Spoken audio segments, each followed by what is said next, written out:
female Soviet pilots. The large-scale industrialization that the Soviet Union experienced in the late 1922nd and 1932nd opened the country's economy to women in the workforce, and there was no job that a woman could not apply for. Soviet propaganda wanted them to participate in the workforce and direct the great machines of modernization. And the most fantastic machine symbol of that era was the airplane. Many were inspired by Soviet hero Marina Raskova, who broke war records in long-distance flights and showed what Soviet pilots and aircraft could accomplish. The emerging and quite popular flying clubs were an opportunity for many women to escape the monotony or poverty of their homes and learn to become aircraft mechanics or even pilots. Let's quickly move to the summer of 1941. Weeks after the German invasion, hundreds of thousands of Soviet women flocked to the army to enlist as nurses, signalers, or anti-aircraft gunners. The experienced female pilots from flying clubs served as instructors and advisors to male candidates, but were not allowed to participate in combat.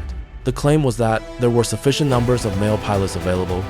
However, Marina Raskova was determined to make a difference. With the influence she had gained in Moscow's political circles through her Hero of the Soviet Union title, she appealed directly to Joseph Stalin and obtained permission to establish 3 air regiments composed entirely of women: the 586th Fighter Regiment, the 587th Heavy Bomber Regiment, and the 588th Night Bomber Regiment. Raskova was a natural leader, and hundreds of young women from all over the Soviet Union responded to her call for volunteers, hoping to join the ranks of elite female pilots. By mid-October, while chaos and disorder reigned in Moscow in the face of rapid German advance, Raskova had established her training camp at the large airfield in the city of Ingles on the Volga River. The women of the 3 regiments would be trained here in aircraft, engines, weapons, aviation, and military exercises. University graduate women would be trained as navigators, while those with factory or armory experience would work as mechanics. Naturally, all volunteers wanted to become famous fighter pilots, but only the most talented and experienced pilots were accepted into the fighter regiment. They needed to react at lightning speed and remain calm in battle. Professional pilots with long hours of experience were sent to the Heavy Bomber Regiment under Raskova's command, while those with less experience were sent to the Night Bomber Regiment. These women needed the greatest courage. The Night Bomber aircraft would fly the Polikarpov U-2, a fragile biplane compared to modern dive bombers. It had been designed and produced since the late 1922nd and was mostly used as a training aircraft. It had 2 cockpits, one for the student and one for the instructor. It was a small and slow aircraft made of light plywood and percale, a thinly woven fabric made of cotton. It was cheap to produce, unimpressive, and outdated, but still a reliable workhorse for carrying wounded, dropping supplies, or reconnaissance flights. While the Soviets nicknamed it the crop duster or duck, the Germans would call it the sewing machine or plywood Russian. Since it was completely defenseless and too slow to outrun any German fighter aircraft, it could only operate during the safe hours of night. In fact, even light weapons fire could easily bring it down. But the general situation was so bad that even those small aircraft became symbols of hope and resistance. Over time, the women began to appreciate the simplicity of the crop duster, especially since the women in the Heavy Bomber Regiment had to fly the Su-2, which earned the nickname Bitch due to how difficult it was to master.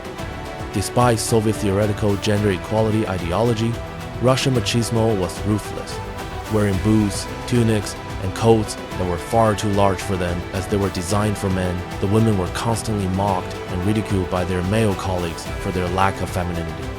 This only increased their determination because, for them, a soldier was a soldier. Raskova ordered the women to cut their hair, and the battalion commissar banned everything he perceived as girl talk and any flirtatious behavior. By late May 1942, they were finally equipped with enough U-2 aircraft to prepare for combat. When summer came, they left the airfield to head to the southwestern front to meet the German advance at Stalingrad and the Caucasus. As Axis forces advanced on Rostov, Raskova's night bombers struck German ammunition and fuel depots vehicles, and ground forces. The navigator's job was to find the target and approach enemy lines. Then the pilot would shut off the engine and glide silently through the night. The first aircraft would drop flares to illuminate targets and drop their loads. Then they would start their engines and escape before the Germans could strike back. The U-2 seconds were converted into bombers with simple and initially improvised additions. Up to 300 kilograms of bomb load was hung under their wings. This wasn't enough to cause significant damage, but that wasn't the real purpose of the night bombers. It was to constantly harass the enemy, keep them sleepless, and wear them down without giving them a chance to rest. That's why the Germans hated them.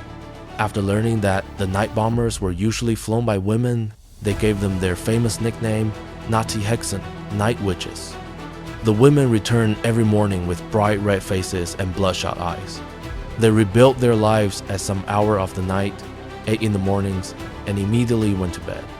They were constantly tired and hungry, but proud to show the Soviet Union that women could fly as well as men. And with each successful mission, they gained more respect from male pilots and officers. However, this could not protect them from the constant danger they faced. They had no parachutes because the Soviet High Command calculated that the aircraft could easily glide to the ground in case of engine failure. This completely ignored the fact that the percale cotton fabric and plywood frame were extremely flammable and could cause both the pilot and navigator to burn to death. For the Soviet High Command, this was still better than being captured alive by the Germans. In fact, those shot down or crashed behind enemy lines were expected to fight to the death because being captured was considered dishonorable for any Soviet soldier and would leave a stain for the rest of their lives. Even pilots who were shot down behind lines but hid and safely returned to their own lines were interrogated by commissars and often sentenced to death. On the 4th of January 1943, Raskova lost her life in an accident while traveling to the Stalingrad front. However, the 588th was determined to leave according to her ideals, and as one pilot wrote, "It was time to bomb and bomb." The Soviet counteroffensive caused the Germans to hastily withdraw from the Caucasus and gave the Night Witches ample opportunity to harass and attack the retreating forces. From the steppes near Stalingrad to the high mountains of the Caucasus, praise rained down on the Night Witches. The freezing winter nights when they flew at high altitudes in open cockpits could not prevent the women from carrying out their duties. In fact, only once were they forced to be grounded for a while.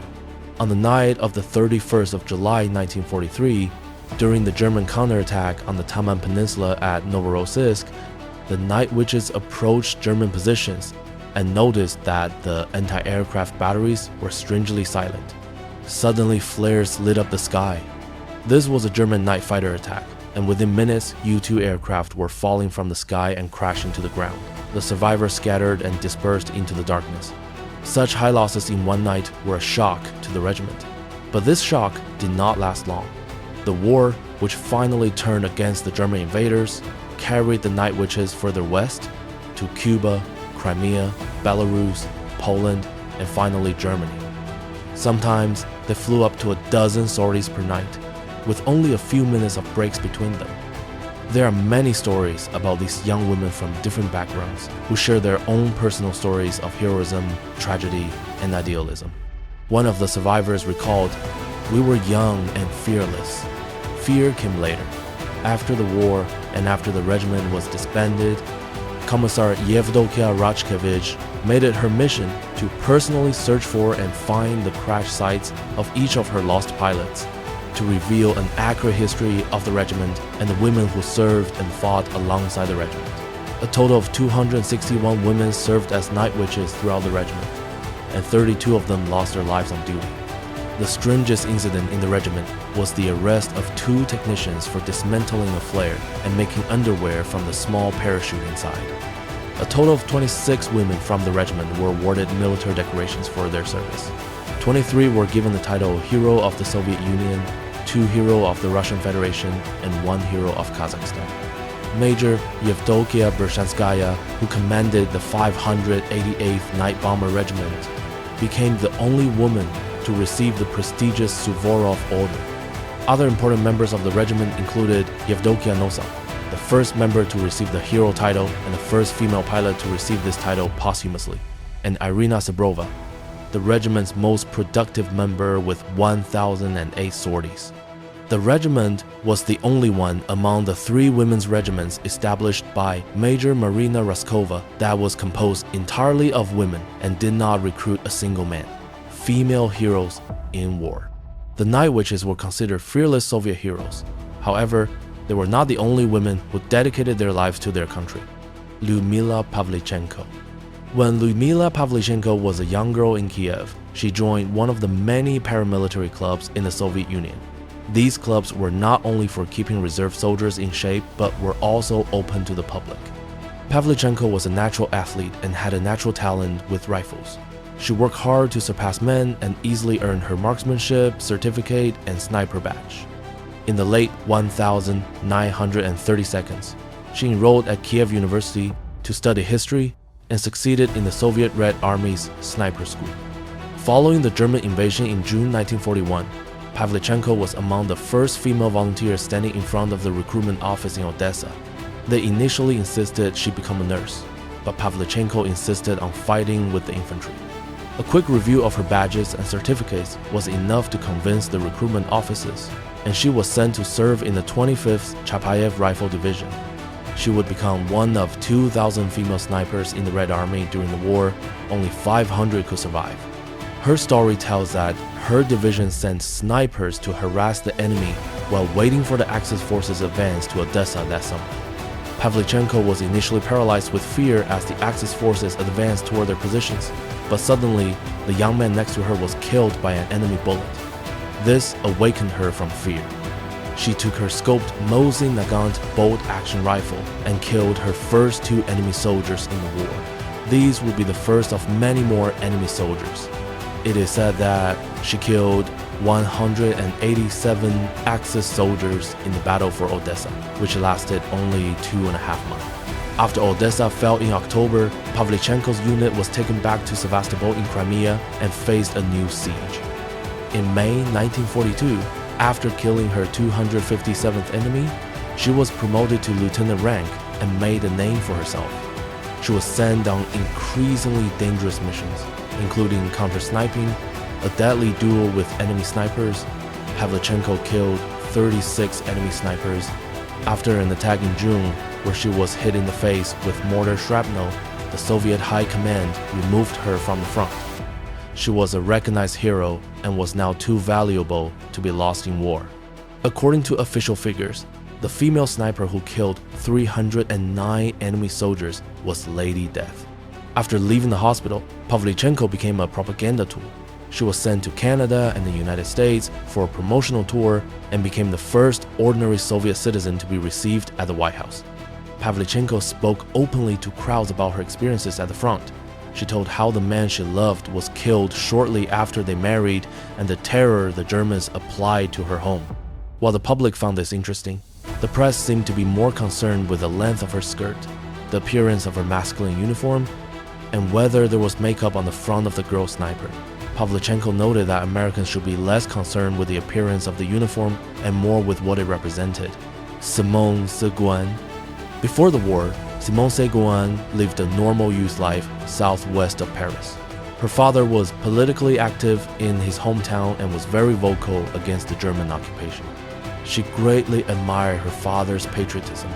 He had volunteered to fight in World War I and was determined to do his part in this war. The Germans forced her to work as a tailor in Paris. In retrospect, this was a big mistake, because she made contact with underground resistance members at work. They issued her a fake passport under the name Nicole Minette from Dunkirk. Her first mission was to prove herself to the resistance and steal a bicycle from a German officer. She later used this bicycle to carry secret messages among resistance members in the town of Chartres. As a young woman, she was less conspicuous and moved more easily among German soldiers than a man would, always targeting high-profile objectives. Segouin soon participated in various sabotage and destruction missions in the region. The young, brave, and reliable woman made such an impression on resistance fighters that they trained her in firearms use. As the war neared its end, Segouin's unit engaged in street fighting with retreating German soldiers during the liberation of Chartres. Segouin, carrying a light machine gun, helped capture 25 German soldiers. Later, famous war photographer Robert Capa came to her unit and took the famous photograph of Simone Segouin with a German light machine gun. Segouin quickly became a symbol of the young generation fighting against German occupation. Because the resistance valued courage and activism regardless of gender. Virginia Hall. Although Virginia Hall lost her leg in a hunting accident in her youth, this did not prevent her from pursuing a career in the travel industry. Hall spoke several languages fluently and had great interest in European politics. However, when she applied to become a diplomat abroad, the US State Department was reluctant to hire a disabled woman. But Hall was determined. In 1940, when most Americans wanted nothing to do with the war in Europe, Hall served as a volunteer ambulance driver in France. While retreating from the German invasion, she loaded wounded French soldiers into her truck and took them to safety, under constant threat of air attack. After France fell, she escaped to Spain, where she met a British intelligence officer. The officer was impressed by Hall's commitment to fighting the Nazis and connected her with the newly established Special Operations Executive in London.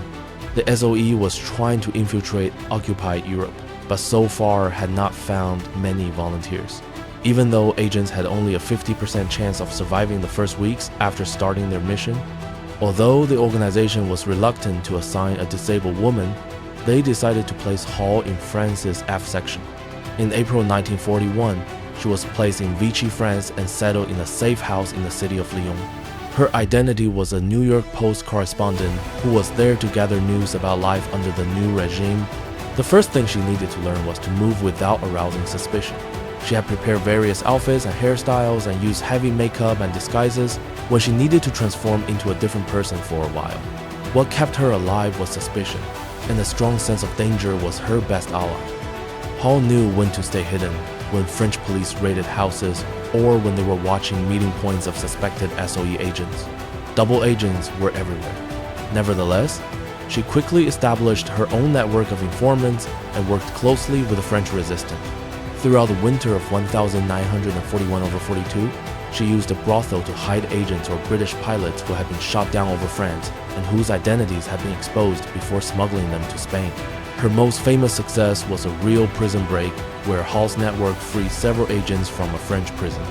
By mid-1942, her activities began to attract increasing attention from the German secret police, and after the prison break show, they began to crack down harshly on resistance movements, where Lyon had become an important center.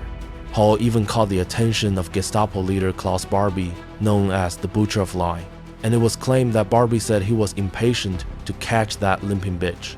Following the Allied invasion of North Africa in November 1942, France became too dangerous for Hall, and she fled the country. She then joined the OSS, American Intelligence. Although the OSS was initially reluctant to hire a disabled woman, Hall returned to activity in France in 1944. Disguised as an elderly woman, she supported various resistance groups in southern France and prepared safe houses for agents until the Germans retreated. Virginia Hall has survived much longer than many other agents and laid the foundation for many espionage techniques still used today. However, to accomplish this, she had to struggle not only against the enemy, but also against all the suspicions within her own ranks.